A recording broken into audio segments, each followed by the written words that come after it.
مولانا صاحب نے یہ بھی عرض فرمایا کہ جی عمران خان صاحب جائیں گے تو ہم نیگوسیشن کے دروازے اوپن کریں گے، ویئر ایز مریم نواز صاحبہ نے فوری ٹویٹ کر دیا کہ جناب ہم کسی صورت میں بھی نیگوسیشن جو ہے وہ نہیں کریں گے۔ جی ڈی اے ایک ممبر جاتے ہیں شہباز شریف سے ملاقات کرتے ہیں فنکشنل لیگ کے، اور وہ پھر ٹریک ٹو نیگوسیشنز کی بات کرتے ہیں۔ یہ سر جو سب کھچڑی بن رہی ہے اس میں مجھے تو ایک یونٹی کا کوئی ہارمنی نظر نہیں آتی، جہاں پر یونٹی ہو، جہاں پر سب مل کے ایک منزل کی طرف جا رہے ہوں۔ یونٹی اصول پر ہے۔ دیکھیں سر اب وہ میں یہ کہہ رہا ہوں نا، ہم 10 جماعتیں ہیں، ہر ایک اپنا طریقہ ہے معاملے کو بیان کرنے کا، اور ان کا حق بھی ہے میں کیا کہتا ہوں، لیکن ایک جو بنیادی اصول ہے اس پر ہم اکٹھے ہیں۔ یہ انتخابی اتحاد نہیں ہے، یہ کوئی ایک الیکشن کولیشن یا کولیشن نہیں ہے، یہ ایک تحریک ہے، اور تحریک کا ایک مقصد ہے کہ ملک کو آئین کے مطابق چلایا جائے، نظام کی تبدیلی، جو جس نظام سے ملک کو چلاتے رہے ہیں یہ باتیں چلتی رہیں گی کہ کل کیا کرنا ہے۔ مولانا صاحب گڑی خدا بخش آپ نے ذکر کر دیا، اس لیے نہیں گئی، ان کی اپنی پرسنل کمٹمنٹس تھیں، ان کی جماعت کے 4 اعلیٰ ترین لوگ جس میں جو پروفیسر غفور حیدری بھی ہیں وہ وہاں پر ہیں۔ تو یہ آپ لائن کے بال کی کھال نکالنے کی یہاں ضرورت نہیں ہے، یہ اختلافات رہیں گے، ہمارے سوچ میں بھی فرق ہو سکتا ہے، ہمارے رائے میں بھی اختلاف ہو سکتا ہے، لیکن جب بیٹھ کر ایک فیصلہ ہوتا ہے تو پھر سب اس کے پابند ہوتے ہیں، اور آج تک یہ سب فیصلے اسی طرح کیے گئے۔ سر فیصلہ تو یہ بھی ہوا نا کہ تمام جو پولیٹیکل پارٹیز ہیں وہ اپنے اپنے ریزگنیشنز جو ہیں اپنی پارٹی ہیڈز کو جمع کروائیں گے۔ آج ہم خبر سنتے ہیں کہ نون جو پاکستان پیپلز پارٹی ہے اس میں ابھی بھی اختلافات ہیں، ابھی وہ اس پہ سوچ رہی ہیں کہ ہم کیا ریزگنیشن جمع کروائیں گے یا نہیں کروائیں گے۔ سینٹ الیکشن میں بھی وہ یہ کہہ رہے ہیں کہ ہم حصہ لیں گے، whereas P D M کا جو نیریٹو ہے وہ یہ ہے کہ ہم سینٹ الیکشن میں حصہ نہیں لیں گے یا بائی پوز میں حصہ نہیں لیں گے۔ تو پھر تو اختلافات نظر آتے ہیں نا سر، بڑے کلیئر نظر آتے ہیں۔ ایسا کوئی نیریٹو نہیں ہے، ایسی کوئی بات نہیں ہے، ابھی صرف جماعتیں استعفے اپنے ممبران سے اکٹھے کر لیں گی۔ سینٹ کے الیکشن میں حصہ لینا ہے یا نہیں لینا، بائی الیکشن میں حصہ لینا ہے یا نہیں لینا، استعفیٰ دینا ہے نہیں دینا، کب دینا ہے، یہ فیصلے پی ڈی ایم کے سربراہی اجلاس میں ہوتے ہیں، جو کہ ابھی 2 جنوری کو 2 جنوری کو جو اجلاس ہے اس میں کچھ فیصلے کیے جائیں گے، اور یہ مستقل ایک پروسیس ہے، ایک پروسیس کنسنسس سے ہر فیصلہ ہوتا ہے، اس میں رائے اس کے حق میں بھی ہوتی ہے، اس کے خلاف بھی ہوتی ہے، لیکن جب پی ڈی ایم کی فیصلہ کر لیتی ہے تو پھر توقع یہی ہے، اور ابھی تک تجربہ بھی یہی ہے کہ تمام اس کی پابندی کرتے ہیں۔ سر عوام کی یادداشت کے لیے جو لاہور میں آپ لوگوں کی ڈکلیریشن ہوئی 13 دسمبر کے جلسے کے بعد، وہاں پر یہ بتایا گیا کہ جی 31 دسمبر تک ریزگنیشنز جمع ہوں گے، 31 جنوری عمران خان صاحب کو اسٹیپ ڈاؤن کرنے کی تاریخ دی گئی، اور اگر ایسا نہیں ہوتا تو فیبری کے پہلے ہفتے سے اسلام آباد کی طرف لانگ مارچ کا آغاز کرنا تھا۔ یہ بات سر یہ تو پہلی 31 کو اگر استعفیٰ نہیں آتا حکومت کا تو پھر پہلی کے بعد لانگ مارچ کا اعلان کر دیا جائے گا۔ Exactly, very true. وہ اگلے دن ہو، ہفتے بعد ہو، 2 ہفتے بعد ہو، مہینے بعد ہو، اس کے لیے ماحول بنانا پڑتا ہے، وہ وہاں پر اس کا اعلان کیا جائے۔ Very true. تو وہ اعلان کا ایک ڈکلیریشن ہوا، لیکن پچھلے دنوں آپ کی ہی پارٹی کے ایک سینئر ممبر نے ایک اعلان کیا کہ جناب یہ ہو سکتا ہے کہ مارچ میں چلی جائے بات، اپریل میں چلی جائے، یہاں تک کہ انہوں نے اکتوبر کا بھی کہہ دیا۔ تو سر یہ تو پھر ایسے لگ رہا ہے کہ جیسے آپ حکومت کو وقت پہ وقت دیے جا رہے ہیں، آپ بیک فٹ پہ جا رہے ہیں، کچھ اس قسم کی سچویشن نظر آتی ہے۔ کیا یہ واقعی ایسا ہی ہے سر؟ ہماری پارٹی کے تقریباً 200 سے زائد پارلیمنٹیرین ہیں، 250 کے قریب، اس کے علاوہ بہت سے پارٹی کے عہدیدار ہیں، دن میں کوئی 40 سے 60 ٹی وی پروگرام ہوتے ہیں، لوگ جاتے ہیں، وہاں سوال ہوتا ہے، اس کا وہ جواب اپنی مرضی سے دے دیتے ہیں۔ پارٹی کی پالیسی وہی ہوتی ہے جو پارٹی کا سپوکس پرسن جس کا اظہار کرتا ہے، اور پارٹی بڑے سینئر ممبر نہیں، سینئر ہو یا نہ، اس کو کوئی فائدہ، اس کا کوئی مقصد، میں آپ سے جب بات کر رہا ہوں ابھی، میں پارٹی کے ترجمان کی حیثیت سے نہیں کر رہا، آپ نے انٹرویو مجھ سے مانگا ہے، میں آپ کو انٹرویو دے رہا ہوں ایک شخص کی حیثیت سے، ٹھیک ہے، میں اپنی پارٹی کی ترجمانی نہیں کر رہا، جو آپ سوال پوچھیں گے میں جو اس کے بارے میں سمجھتا ہوں رائے کا اظہار کر دوں گا۔ پارٹی کا فیصلہ وہ ہوتا ہے جو سپوکس پرسن کرتا ہے، اور پارٹی کا فیصلہ وہ ہوتا ہے جو اس کی انٹرنل جو میٹنگز ہوتی ہیں اس کے بعد جس کا اظہار کیا جاتا ہے۔ تو یہ مختلف باتیں ہر روز لوگ کریں گے، تو اس میں ان کی رائے ہوتی ہے، وہ رائے مشاورت میں شامل ہو جاتی ہے، اس کے بعد ایک فیصلہ ہوتا ہے جس کے سارے پابند ہوتے ہیں۔ سر، درانی صاحب نے ٹریک ٹو ڈپلومیسی یا ٹریک ٹو ڈائلاگس کی بات کی ہے، کیا آپ لوگ اس پہ کنسیڈر کریں گے، ڈائلاگس کا کوئی ڈور اوپن کریں گے، موجودہ حکومت کے ساتھ کریں گے یا اداروں کے ساتھ کریں گے؟ کیا آپ لوگوں کی رائے اس میں کیا ہے سر؟ ٹریک ٹو عام طور پہ دشمنوں سے ہوتی ہے، یہاں دشمنی نہیں ہے، دشمنی نہیں، یہاں تو سامنے بات کرنی ہے نا، جو بات بھی ہوگی وہ سب کے سامنے کن کے ہوگی، ساتھ کرنی ہے سر آپ نے؟ جس نے بھی کرنی ہے۔ میں تو ہمیشہ کہتا ہوں کہ بالآخر جا کر آپ کو ٹیبل پر بیٹھنا پڑے گا۔ بیٹھیں گے کون لوگ؟ جو اس ملک میں سیاست پر اثر انداز ہوتے ہیں، جو گورننس پر اثر انداز ہوتے ہیں۔ اب آپ کا اگلا سوال ہوگا وہ کون لوگ ہیں؟ میں ان کو ذکر کر دیتا ہوں۔ جی سر۔ ایک آئینی قوتیں ہیں جو سیاست کرتے ہیں، ایک فوج ہے، 4 ماشاء اللہ اس ملک میں گزرے ہیں، فوج کا ایک اثر ہے سیاست پر، وقت کے ساتھ وہ اثر ختم ہونا چاہیے تھا، نہیں ہوا، آج بھی ہے۔ انٹیلیجنس کے ادارے ہیں، وہ بھی اثر انداز ہوتے ہیں سیاست پر۔ جوڈیشری ہے، وہ بھی اثر انداز ہوتی ہے۔ جب میں پرائم منسٹر ہوتا ہوں تو میں ان سب چیزوں کو کنسیڈر کرتا ہوں، وہ ان فیصلوں میں ایک نہ ایک طریقے سے شامل ہوتے ہیں۔ اس کے بعد میڈیا بھی ہے، اور آج کے دور میں نیب بھی حکومت کے فیصلوں پر اثر انداز ہوتا ہے۔ تو یہ ہمیں بیٹھ کر فیصلہ کرنا ہوگا۔ جب میں نظام کی تبدیلی کی جب بات کرتا ہوں تو میں یہی بات کرتا ہوں کہ ہمیں بیٹھ کر فیصلہ کرنا ہوگا کہ ہم نے اس ملک کا نظام کیسے چلانا ہے، کیونکہ آج ملک کا نظام آئین کے مطابق نہیں چل رہا۔ یہ بنیادی بات ہے۔ یعنی اس سے مجھے 2 باتیں سمجھ میں آ رہی ہیں۔ ایک، آپ لوگ نیگوسیشن کے لیے ریڈی ہیں، doors for negotiation is open, لیکن آپ یہ چاہ رہے ہیں کہ ہم اداروں کے ساتھ بیٹھیں، اداروں کے ایگزیکٹوز کے ساتھ بیٹھیں، جیسے کہ فوج کے ساتھ بیٹھ کے آپ نے یا عدلیہ کے ساتھ بیٹھ کے آپ نے نیگوسیٹ کیا کہ آپ جو ہے ایک آئینی طریقے سے جو ہے آنورڈ ایک وے فارورڈ نکلے۔ تو حکومت کے ساتھ یوں نہیں بیٹھا جا سکتا، عمران خان صاحب کے ساتھ کیوں نہیں بیٹھا جا سکتا، جبکہ وہ کئی دفعہ آپ کو آفر کر چکے ہیں، کئی دفعہ یہ کہہ چکے ہیں کہ آپ آئیں، ہم نیگوسیٹ آپ کے ساتھ کرتے ہیں، بات کرتے ہیں۔ لیکن مریم نواز صاحبہ کا بڑا کلیئر سٹانس ہے کہ حکومت کے ساتھ بات نہیں کی جائے گی، عمران خان صاحب کے ساتھ بات نہیں کی جا سکتی، حکومت جائے گی، اسٹیپ ڈاؤن کرے گی، پھر ہم نیگوشیٹ کریں گے۔ دیکھیں، ہم نے کسی ادارے سے بات نہیں کرنی، ہمیں نیگوشیٹ نہیں کرنا، یہ نیگوشیشن نہیں ہے، ہمیں کچھ چاہیے نہیں ہے، ہم اقتدار نہیں چاہتے، ہم اقتدار کا حصہ نہیں بننا چاہتے۔ ہم یہ کہتے ہیں کہ آج ہمارا ملک مشکل میں ہے، عوام تکلیف میں ہے، اس کی بنیادی وجہ 2018 کے الیکشن کی دھاندلی ہے۔ ہم اس کے باوجود نظام میں شامل ہوئے، لیکن آج ہم یہ محسوس کرتے ہیں کہ وہ فیصلہ غلط تھا، ہمیں ایک دھاندلی شدہ نظام کا حصہ نہیں بننا چاہیے تھا، اور نہ ہی ہم اس دھاندلی شدہ نظام کی کسی پیداوار سے بات کر سکتے ہیں، وہ تو خرابی کا حصہ ہے۔ اس لیے نہ اداروں سے بات کی ضرورت ہے۔ آج میں یہ کہہ رہا ہوں کہ یہ جو بھی اس ملک میں اثر انداز ہوتا ہے، اقتدار کے حصہ دار بنتا ہے، ان سب حضرات پر آج حب الوطنی کا تقاضا ہے کہ آپ بیٹھیں۔ نیگوشیشن میں نے نہیں کرنی، مجھے تو کچھ نہیں چاہیے، نیگوشیشن تو پاکستان کے عوام کو کرنی ہے۔ وہ یہ کہتے ہیں کہ ہماری مشکل آئین سے انحراف میں ہے، آج جو ہماری مشکلات ہیں اس کی بنیاد آئین سے انحراف ہے، واپس آئین پر آئیں۔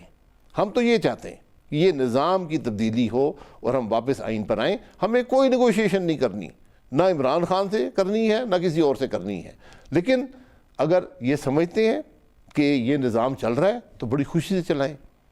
ہم یہ سمجھتے ہیں کہ یہ نہیں چل رہا، اور ہم یہ کہتے ہیں کہ اس کا حل واپس ایک آئینی پارلیمانی جمہوریت میں ہے۔ نظام کی تبدیلی کیسے کریں گے؟ پی ڈی ایم کیسے کرے گی نظام کی تبدیلی؟ -1 فارمولہ ہے، مائنس حکومت فارمولہ ہے، یا کوئی اور وے ہے آپ کے پاس؟ کوئی لاسٹ آور پلے کارڈ ہے؟ نظام کی تبدیلی کیسے کریں گے؟ نظام کی تبدیلی بڑی آسان ہے، آپ کو الیکشن کرانا ہوگا۔ عوام سے آپ نے جو مینڈیٹ چوری کیا تھا اس کو، عوام کی امانت کو واپس کرنا ہوگا۔ 2023 میں تو الیکشن ہے نا سر؟ نہیں جی، 2023 کا پھر انتظار کر لیں، پھر ہم سے بات کرنے کی ضرورت نہیں ہے، نہ کریں بات۔ یعنی آپ چاہ رہے ارلی الیکشنز ہوں، حکومت اسٹیپ ڈاؤن ہو، میں ارلی یہ کہہ رہا ہوں الیکشنز کہ آپ کا ہر لمحہ بھاری ہے۔ ایک دھاندلی شدہ نظام جو ناکام ہو چکا ہے، جس نے اس ملک کے ہر شعبے کو تباہ کر دیا ہے، آج اگر کوئی یہ محسوس کرتا ہے کہ ملک چل رہا ہے تو بڑی خوشی سے چلائے۔ ہم تو کہتے ہیں کہ نہیں چل رہا۔ اس لیے آج الیکشن کی ضرورت ہے، اور الیکشن سے پہلے یہ بھی فیصلہ کر لیں کہ مستقبل میں ہمارا ملک چلے گا کیسے۔ سر، آپ نے نیب کی بات کی کہ نیب اثر انداز ہوتی ہے، تو سر دیکھا جائے تو موجودہ چیئرمین کی بھی تقرری اور نیب جو ہے اس میں جو اس وقت کیسز چل رہے ہیں وہ بھی آپ ہی کے دور کے ہی کیسز ہیں، اور نیب کی چیئرمین کی تقرری بھی آپ کے ہی دور میں ہوئی، مطلب آپ لوگوں کی کنسنسس سے ہوئی. تو پھر آج یہ گلا شکوہ کیوں نیب سے کہ نیب جو ہے وہ بائسڈ ہے یا وہ ون سائیڈڈ کیسز لے رہی ہے؟ ایسا کیوں ہے سر؟ یہ تاثر کیوں ہے؟ نیب کی تقرری کے سے تعلق نہیں ہے، سر یہ چیئرمین کی تقرری اشخاص کی بات نہیں ہے، یہ ادارے کی بات ہے. آج نیب کا ادارہ سپریم کورٹ آف پاکستان کہہ چکا ہے کہ پولیٹیکل انجینئرنگ کے لیے استعمال ہو رہا ہے. حکومت بلیک میل کر رہی ہے چیئرمین کو بھی. چیئرمین صاحب جس قسم کے فیصلے کر رہے ہیں ان کا نہ قانون سے تعلق ہے نہ ان کا کسی حقیقت سے تعلق ہے. کیا اس ملک میں کوئی آج تک کیس بن سکا کسی کے خلاف؟ کوئی اکاؤنٹیبلٹی ہو سکی؟ یہاں پر اتنے بڑے بڑے اسکینڈل ہیں وہ ان کو نظر نہیں آتے. تو یہ جو ایک اندھا قانون ہے، ایک کالا قانون ہے، اس کو تبدیل کرنا پڑے گا. ماضی میں آپ پوچھیں گے کیوں تبدیل نہیں ہوا؟ اس لیے تبدیل نہیں ہوا کہ اس کو کوئی جماعت، ایک جماعت تبدیل نہیں کر سکتی. یہ کنسنسس سے تمام جماعتیں بیٹھیں گی، کیونکہ آج سب کو یہ محسوس ہو چکا ہے کہ جب تک نیب رہے گا تو ملک نہیں چلے گا. چلیں، ویری فائن. سر یہ بتائیے گا کہ ایل این جی کا ایک اسکینڈل ہمارے سامنے آیا جس میں آپ نے نیب کی طرف پیشی بھی کی اور آپ کی گرفتاری بھی واقع ہوئی. 15 سال کا دوحہ سے آپ کا ایک بہت لانگ ٹرم کانٹریکٹ ہوا. پھر آپ نے جو ہے وہ لوکل ایکسپلوریشن پہ بھی زیادہ دھیان نہیں دیا. کیوں سر 15 سال کا کانٹریکٹ دوحہ کے ساتھ؟ یہ 5 سال کا بھی تو ہو سکتا تھا، 3 سال کا بھی تو ہو سکتا تھا. 15 سال جیسی طویل مدت یہ کیوں رکھی گئی؟ ہم آپ پرچہ درج کر لیں نا. سر میں تو بتا دیا نیب کو یہ پرچہ درج نہیں ہوا. عوام بھی جاننا چاہے گی سر. نہیں، پرچہ درج کر لیتے نا، کیوں پرچہ درج نہیں کیا؟ بٹ سر اتنا لانگ ٹرم کا کیا اس میں تھا سر؟ یہ میرا فیصلہ ہے، میں فیصلے پر کھڑا ہوں. پوری دنیا لانگ ٹرم کانٹریکٹس کرتی ہے، پاکستان انوکھی بات نہیں ہے. تو سر لوکل ایکسپلوریشن ہو جاتی ہے میرے بھائی سن لیں. جی سر، یہ ادھر ادھر کی باتیں جوڑنے کی ضرورت نہیں ہے. ایل این جی آپ کے بغیر آپ کا ملک آج نہیں چل رہا، نہیں چل سکتا. اس دفعہ شپ نہیں آئے نا، تکلیف ہو رہی ہے نا. 122 ارب. جی، یہ وہی لوگ ہیں جو کہتے ہیں ایل این جی کی ضرورت نہیں تھی. ٹھیک ہے جی، آپ بھی کہہ رہے ہیں ایل این جی ضرورت نہیں ہے. نہیں سر، میں یہ کہہ رہا ہوں ضرورت ہے، میں یہ عرض کر رہا ہوں سر لانگ ٹرم کی بات کر رہا ہوں. لانگ ٹرم اس لیے ہوتا ہے کہ آپ کو اسٹیبلٹی چاہیے ہوتی ہے، پرائس کی بھی اور سپلائی کی بھی. ایل این جی وہ چیز ہے جو دنیا میں ایک کموڈٹی ایل این جی جو پہلے بکتی ہے اس کے بعد بنائی جاتی ہے. یہ مارکیٹ میں اویلیبل نہیں ہوتی. آج جو اویلیبلٹی ہے وہ اس لیے ہے کہ جو ایل این جی لگی تھی وہ امریکن مارکیٹ کے لیے تھی. امریکہ خود وہاں گیس اتنی مقدار میں ڈسکور ہوگی کہ وہ ایکسپورٹر بن گیا ایل این جی کا، اور چین ابھی تک مارکیٹ میں نہیں آیا. تو ایل این جی جتنی دنیا میں یہ بک چکی ہے. اگر آپ لانگ ٹرم معاہدے نہیں کریں گے آپ کا ملک نہیں چلے گا. پاکستان نے 2.2 ملین ٹن کے لانگ ٹرم معاہدے کیے ہیں. انڈیا نے 9.5 ملین کے کیے ہیں. کوریا نے 18 ملین ٹن کے کیے ہوئے ہیں. جاپان نے 42 ملین ٹن کے کیے ہوئے ہیں. تو یہ ایک خام خیالی ہے. یہ لوگوں جس کو نہ الف بے بھی نہیں آتی وہ یہ باتیں کرتے ہیں، پھر کہتے ہیں ہمارے ملک میں ایکسپلوریشن نہیں ہوئی. جتنی ایکسپلوریشن ہم نے کی ہے پاکستان کی تاریخ میں نہیں ہوئی. نیو ایکسپلوریشن ایکسپلوریشن میجر کس میں ہوتی ہے کہ آپ نے ڈرلنگ کتنی کی، آپ نے 2D سروے کتنا کیا، 3D سروے کتنا کیا، ڈسکوریز کتنی ہوئی.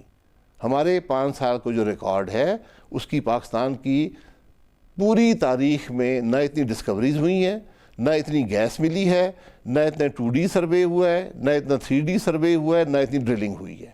یہ حقیقت ہے. جو بات کہتے ہیں کہ جی نئے بلاک نہیں ایوارڈ ہوئے، جی وہ اس لیے نہیں ہوئے کہ جو بلاکس ہمارے پاس ہیں ہم ان پر بھی کام آج تک آدھوں پر کام نہیں کر سکے. تو نئے بلاکس کی گنجائش ہی نہیں ہے. اور پاکستان میں ایک حقیقت عیاں ہو چکی ہے کہ یہاں پر کوئی بڑی ڈسکوری ممکن نہیں ہے. ہماری چھوٹی موٹی ڈسکوری یہ قدرت کے کام ہے، کہیں سے کچھ مل جائے، لیکن جو پروبیبلٹی ہوتی ہے ڈسکوری کی وہ بہت لو ہے. اس لیے ہم آج تک جو ہماری ڈومیسٹک پروڈکشن ہے اس کی فیلڈز کی نیچرل ڈپلیشن ہوتی ہے، ہر سال کمی واقع ہوتی ہے، ہم اس کمی کو بھی پورا نہیں کر پاتے. یہ پاکستان کی پچھلی 30 سال کی تاریخ ہے. تو کوئی توقع نہیں ہے کہ ہم اپنی گیس کی کمی کو ڈومیسٹک ڈرلنگ سے پورا کر پائیں گے. ہماری بھی دعا ہے, خواہش ہے کہ ہم اس سے نکال لیں. اور پھر اس کے اندر ایک پرائسنگ ایلیمنٹ ہوتا ہے. آج جو ایل این جی ہے وہ آپ کی جو ڈومیسٹک گیس کی قیمت ہے اس کی $6 ہے. اس وقت ایل این جی آپ کو $3.5 کی مل سکتی ہے.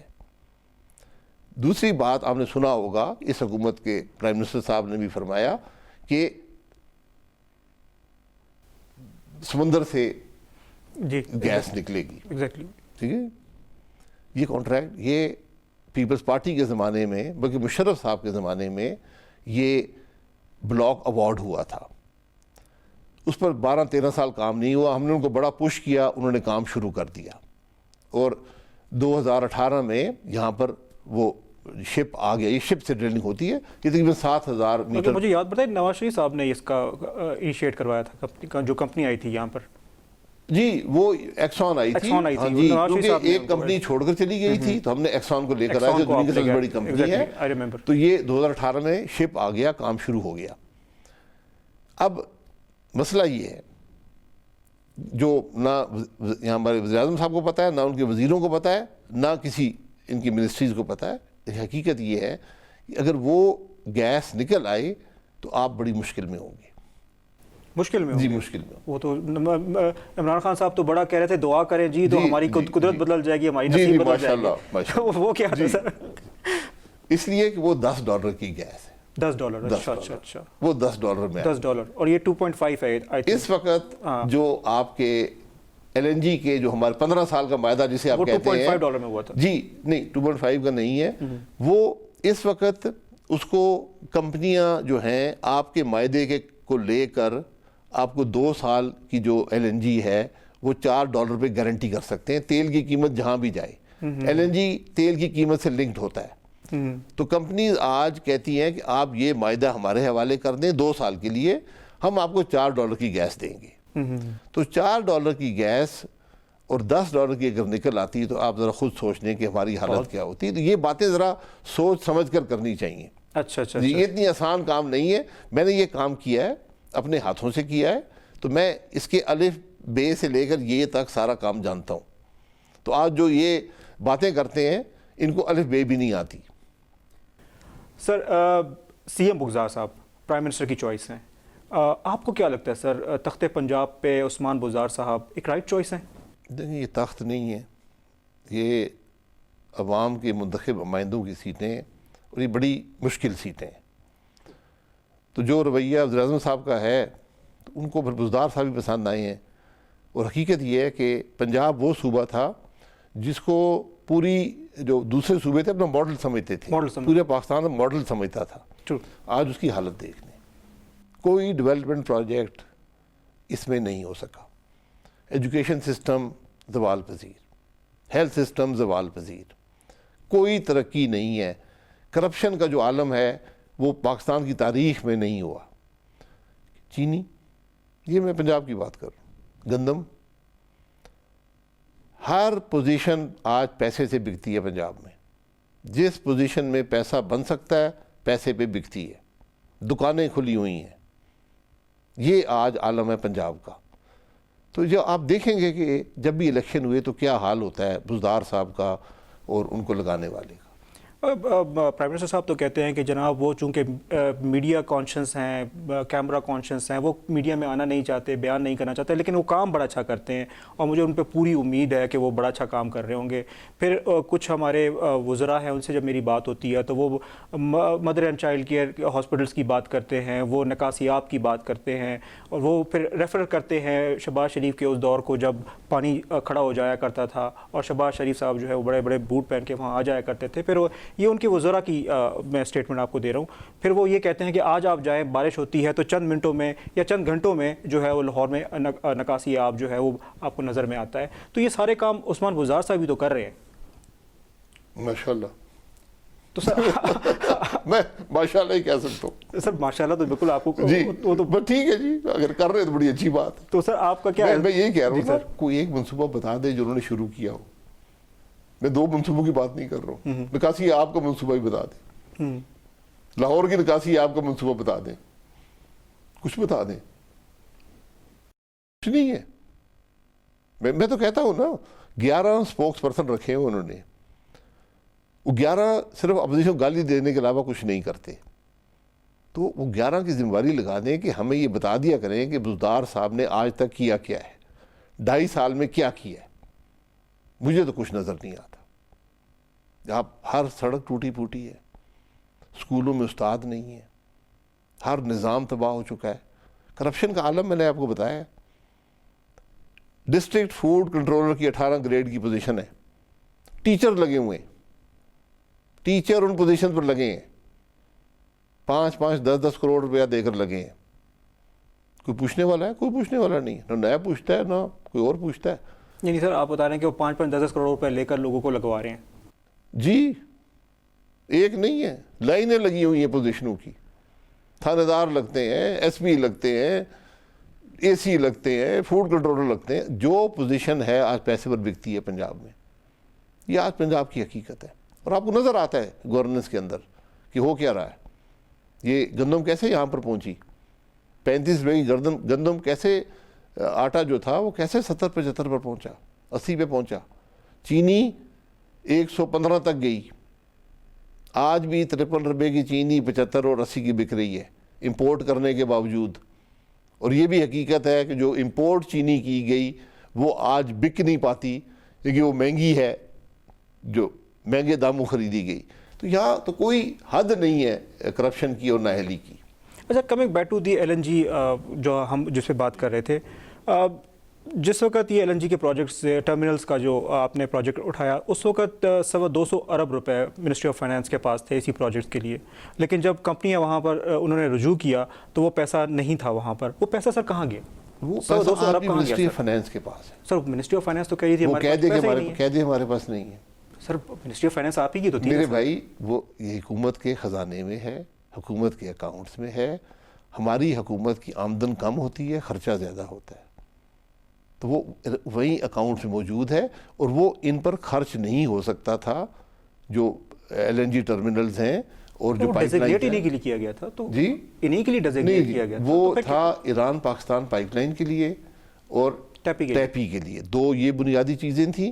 اور LNG کے انفراسٹرکچر کے لیے بھی استعمال ہو سکتا تھا.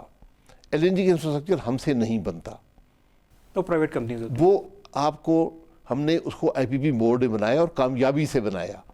دنیا میں 7 سال لگتے ہیں LNG سپلائی چین بنانے میں, ہم نے 20 مہینے میں بنائی. پائپ لائنز سوئی سدرن سوئی ناردرن نے خود لگائی, اور ان کو فائدہ ہوتا ہے خود لگانے میں کیونکہ وہ پیسہ بورو کرتے ہیں 7% پہ, ان کو ریٹرن ملتا ہے 17%. تو ان کی انکم یہاں سے جنریٹ ہوتی ہے. تو جو پیسہ GID سے آیا تھا, سٹے آرڈرز موجود تھے اس پہ, وہ پیسہ اب سارے کا سارا کوئی شخص حکومت کا ایک پیسہ کہیں لے کر جا نہیں سکتا. آڈیٹر جنرل بھی موجود ہوتا ہے, منسٹری آف فائنانس بھی موجود ہوتی ہے. لیکن جو بڑی حقیقت یہ ہے کہ ہمارا ملک قرضے پہ چلتا ہے, اور آج قرضے کی شرح جو ہے وہ ہماری حکومت سے 3 گنا زیادہ ہے. تو سر اگر آپ نے اتنے مطلب لانگ ٹرم پروجیکٹس کیے اور آپ نے سوچا کہ یہ پاکستان کے فیوچر کے لیے بینیفیشیل ہے, تو نیب نے آپ کو سر کن بنیادوں پہ, کن گراؤنڈس پہ جو ہے وہ آپ کو حراست میں رکھا اتنا عرصہ, 7 ماہ؟ پولیٹیکل انجینئرنگ میں بات کرتا ہوں, میں حق کی بات کرتا ہوں. نیب پولیٹیکل انجینئرنگ کا ادارہ ہے. ٹرو. میں نے تو آج تک یہ بات میں تو پوچھتا ہوں نا, مجھ پہ 2 کیس ہیں. ایک PSO کے MD کو لگانے کا ہے, ایک ایگرو کا بھی کیس آپ پر. جی, میں PSO کے MD کے ایک کیس PSO کے MD لگانے کا ہے. ہائی کورٹ کے جج صاحب نے پوچھا کہ یہ لگاتا کون ہے؟ انہوں نے کہا وزیر اعظم لگاتا ہے. انہوں نے کہا یہ تو وزیر تھے, ان کو کیوں آپ نے کیس, کوئی جواب نہیں ہے, کیس کیوں بنایا؟ LNG ٹرمینل سوئی سدرن کمپنی نے لگایا, اس کا وزیر سے کوئی تعلق نہیں ہے. مس یوز آف اتھارٹی کا کیس ہے, کرپشن کا نہیں ہے. تو میں نے یہ پوچھتا ہوں کہ میری اتھارٹی ہے کیا جو میں نے مس یوز کی ہے؟ سر احسن اقبال صاحب پر بھی تو مس یوز آف اتھارٹی کا جی, مس یوز آف اتھارٹی ہے. وہ کون سی اتھارٹی مس یوز ہوئی ہے؟ سر آپ نے کل پرسوں کی تو نیوز آپ کے سامنے بھی ہے کہ وہ ان پہ فرد جرم عائد کر دی گئی. فرد جرم مجھ پہ بھی عائد ہو چکا ہے. وہ کون سی دیر لگتی ہے جھوٹا فرد جرم عائد کر دیں, کسی پہ کر دیں. میں تو پوچھ رہا ہوں نا کہ مجھے نیب چیئرمین بتا دے کہ وہ کون سی وزیر کی اختیار تھا جس کو میں نے مس یوز کیا. جھوٹے کیس بنانے میں دیر تو نہیں لگتی نا, جھوٹ بولنے میں دیر بھی نہیں لگتی.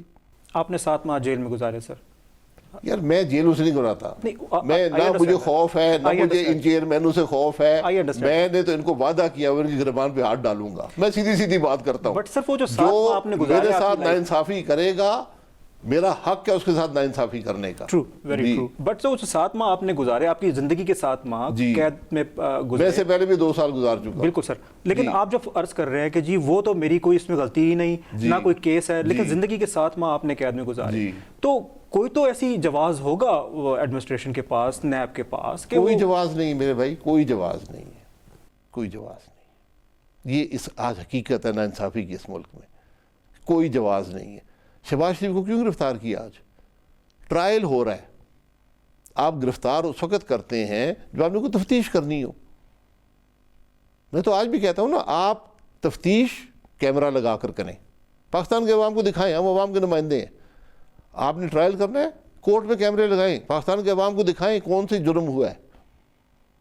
یہ تو ہراساں کرنے کا طریقہ ہے، دبانے کی کوشش ہے، آواز کی بندش، یہ پرانے فرسودہ طریقے ہیں. سر وہ تو ان کیمرہ ہوتا ہے سر، کورٹ میں تو کیمرے لگائے بھی نہیں جا سکتے. بالکل ان کیمرہ نہیں ہے.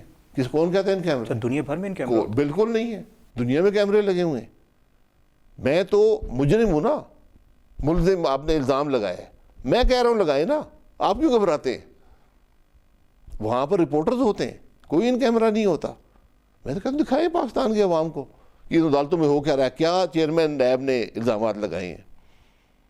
میں نے تو اپنے جو انہوں نے تفتیش کی تھی، جو پروفارمے دیے تھے، بھر کے میں نے نیٹ پر لگا دی. میں کہا لوگ دیکھ لیں، اور میں نے کہا چیئرمین نیب بھی بھر کے دے دے، جو سوالات کے جواب میں نے دیے چیئرمین نیب بھی دے دے، عمران خان بھی دے دے، عارف علوی بھی دے دے، تاکہ عوام کو پتہ چلے وہ کیا کرتے رہے، ہم کیا کرتے رہے. پر یہ کہانیاں، یہ تماشے ہیں. میں یہی کہہ رہا ہوں، میں اسی نظام کی تبدیلی کی بات کر رہا ہوں. یہ تماشے بند کر دیں، تماشوں سے ملک نہیں چلتا. آج جہاں پر ہم پہنچے یہ تماشوں کا نتیجہ ہے. تو سر آپ نے اپنے دور میں کیوں نہیں نیب میرے بھائی میں نے آپ کو کہہ دیا نا، نیب کو میں ختم کرتا تو آپ پہلے جب جان بچا رہے ہیں. میں آج بھی کہہ رہا ہوں نیب کو ختم کر دیں، اس میں لکھ دیں کہ نون لیگ پر کیس چلتے رہیں گے. میں اس کا بھی حامی ہوں. اس ملک کو بچا لیں.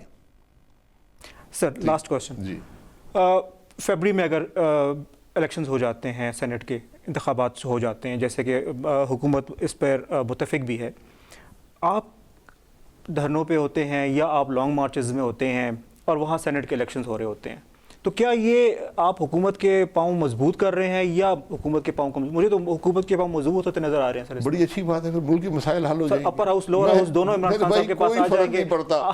جنگل میں بور نہ چکے. میں اس پیمانے پر نہیں ناپتا. میں اس پیمانے پر ناپتا ہوں کہ میرے عمل سے ملک کو فائدہ ہوگا نقصان ہوگا. میں کوئی ذاتی مفاد کی بات نہیں کر رہا. کسی کو ہوگی تو سر آپ اس پہ کریں گے نا سر. اسٹرینتھ عوام کی طاقت سے آتی ہے. آج حکومت عوام کی طاقت کھو چکی ہے. حکومت عوام کی طاقت کھو چکی ہے.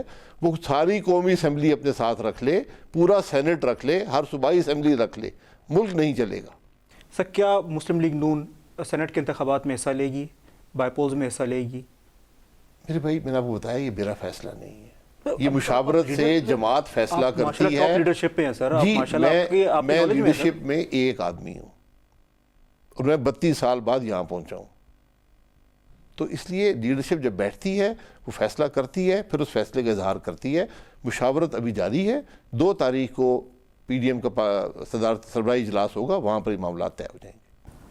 We were in conversation with Mr. Khaqan Abbasi صاحب, former Prime Minister of Pakistan, اور آپ نے دیکھا ہے کس خوبصورتی کے ساتھ تمام ٹف ترین سوالوں کے اپ رائٹ آنسرز دیے ہیں انہوں نے, اور کس کانفیڈنس کے ساتھ وہ یہ بتا رہے ہیں کہ وہ ایک راہ راست کی طرف ہمارے ملک کو لے کے جا رہے ہیں, آئینی طور پہ ہمارے ملک کو ایک صحیح ڈھانچے کی طرف لے کے جا رہے ہیں.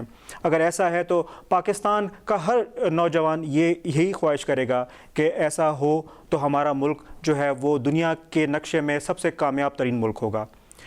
ملتے ہیں آپ سے ایک اور ایپیسوڈ میں کسی اور ڈائنامک پولیٹیشین کے ساتھ. تب تک دیکھتے رہیں وہ شو جس کا نام ہے ریڈ ٹاک ود جہان زیب خان.